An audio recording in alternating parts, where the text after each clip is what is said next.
Title: the adventurous lady botanist Maria. Doctor Maria Rodriguez, ప్రఖ్యాత వృక్షశాస్త్రజ్ఞురాలు. కథ మరియా యొక్క అంతర్గత సందేహం యొక్క ఫ్లాష్ బ్యాక్ కథ నుండి ప్రారంభమవుతుంది. మరియా యొక్క అంతర్గత గందరగోళం. మరియా ప్రశ్నించింది, అబులా వారసత్వానికి నేను నిజంగా అర్హుడినా? అబ్యూలా యొక్క ఫ్లాష్ బ్యాక్లు జ్ఞాపకాలు మరియా మనస్సును నింపాయి. 1. అబులా యొక్క వెచ్చని చిరునవ్వు. 2. అబ్యూలా కుటుంబ సంప్రదాయాల కథలు. 3. అబ్యూలా అంచనాలు, భయాలు మరియు అభద్రతలు. మరియా ఆందోళన చెందింది. 1. నేను సరిపోను. 2. అబులా జ్ఞాపకాన్ని గౌరవించడంలో నేను విఫలమవుతాను. 3. ఇతరులు మరింత అర్హులు. విశ్వసనీయ స్నేహితుడితో సంభాషణ. మరియా తన బెస్ట్ ఫ్రెండ్ సోఫియాతో ఇలా చెప్పింది, సోఫియా, నేను అబ్యూలా వారసత్వానికి అనుగుణంగా జీవించడం లేదని నేను భావిస్తున్నాను. సోఫియా యొక్క జ్ఞానం. సోఫియా పంచుకున్నారు, మరియా, అబులా వారసత్వం నీలోనే ఉంది. మీ హృదయం, దయ మరియు స్థితిస్థాపకత మిమ్మల్ని అర్హులుగా చేస్తాయి. మరియా యొక్క ప్రతిబింబం. మరియా గ్రహించింది, 1. అబ్యూలా వారసత్వం కేవలం విజయాల గురించి మాత్రమే కాదు. 2. ఇది ప్రేమ, కుటుంబం మరియు సంప్రదాయానికి సంబంధించినది. 3. స్వీయ సందేహం ఆమెను నిర్వచించదు. పురోగతి. మరియా నిర్ణయించుకుంది, 1. అబ్యూలా వారసత్వాన్ని వినయంతో స్వీకరించండి. 2. ఆమె బలాలపై దృష్టి పెట్టండి, బలహీనతలపై కాదు. 3. ఆమె చర్యల ద్వారా అబ్యూలా జ్ఞాపక శక్తిని గౌరవించండి. కొత్త పరిష్కారం. మరియా భావించింది, 1. అబ్యూలా వారసత్వాన్ని తీసుకువెళ్లే అధికారం. 2. తన స్వంత సామర్థ్యాలలో నమ్మకం.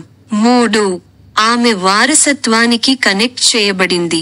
Mariya Rodriguez Amazon rain forest శివార్లలోని ఒక చిన్న గ్రామంలో పెరిగారు.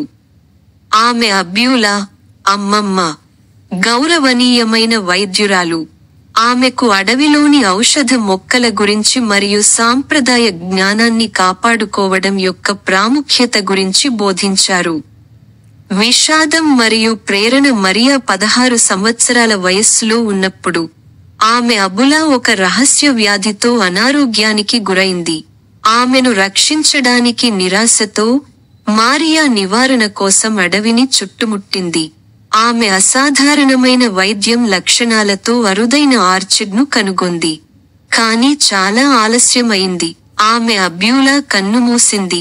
వృక్షశాస్త్రజ్ఞుడిగా మారడం హృదయ విదారకమైన కానీ దృఢ నిశ్చయంతో మరియా తన జీవితాన్ని వృక్షశాస్త్రం అభ్యసించడానికి అంకితం చేసింది. ఆమె ఉష్ణమండల మొక్కల వైద్యంపై దృష్టి సారించి యునైటెడ్ స్టేట్స్లో చదువుకోవడానికి స్కాలర్షిప్ సంపాదించింది. ఆమె పరిశోధన కొత్త చికిత్సలను వెలికితీయడం మరియు ఆమె అబ్యూలా వారసత్వాన్ని గౌరవించడం లక్ష్యంగా పెట్టుకుంది. వ్యక్తిగత వాటాలు. ఎమరాల్డ్ పందిరిని కనుగొనడానికి మరియా యొక్క డ్రైవ్ దీని నుండి వచ్చింది. 1. అసంపూర్తిగా ఉన్న కుటుంబ వ్యాపారం. ఆమె అబులా ఎమరాల్డ్ పందిరి యొక్క పురాణ వైద్యం లక్షణాల గురించి మాట్లాడింది. 2. విముక్తి. తన గ్రామాన్ని నాశనం చేసే వ్యాధులకు నివారణను కనుగొనాలని మారియా భావిస్తోంది. 3. స్వీయ ఆవిష్కరణ. అడవి తన కుటుంబం యొక్క గతం గురించి రహస్యాలను కలిగి ఉంది. ప్రేరణలు. 1. శాస్త్రీయ ఉత్సుకత. కొత్త జాతులను వెలికి తీయండి మరియు ఎమరాల్డ్ పందిరి యొక్క ప్రత్యేక పర్యావరణ వ్యవస్థను అర్థం చేసుకోండి. 2. సాంస్కృతిక సంరక్షణ. అడవి యొక్క సాంప్రదాయ జ్ఞానం మరియు పవిత్ర స్థలాలను రక్షించండి. 3. వ్యక్తిగత ఎదుగుదల. ఆమె భయాలను ఎదుర్కోండి, స్వీయ సందేహాన్ని అధిగమించండి మరియు తనను తాను నిరూపించుకోండి. సంఘర్షణ మరియు ఉద్రిక్తత. మరియా యొక్క గత అనుభవాలు ఉద్రిక్తతను సృష్టిస్తాయి. 1. వైఫల్య భయం. ఆమె అబ్యూలా జీవితాన్ని కోల్పోయిన తప్పును పునరావృతం చేయండి. 2. విక్టర్ వెక్స్తో పోటీ. అతని క్రూరమైన పద్ధతులు ఆమె విలువలను బెదిరిస్తాయి. 3. అంతర్గత సందేహం. ఆమె అబ్యూలా వారసత్వానికి నిజంగా అర్హురా?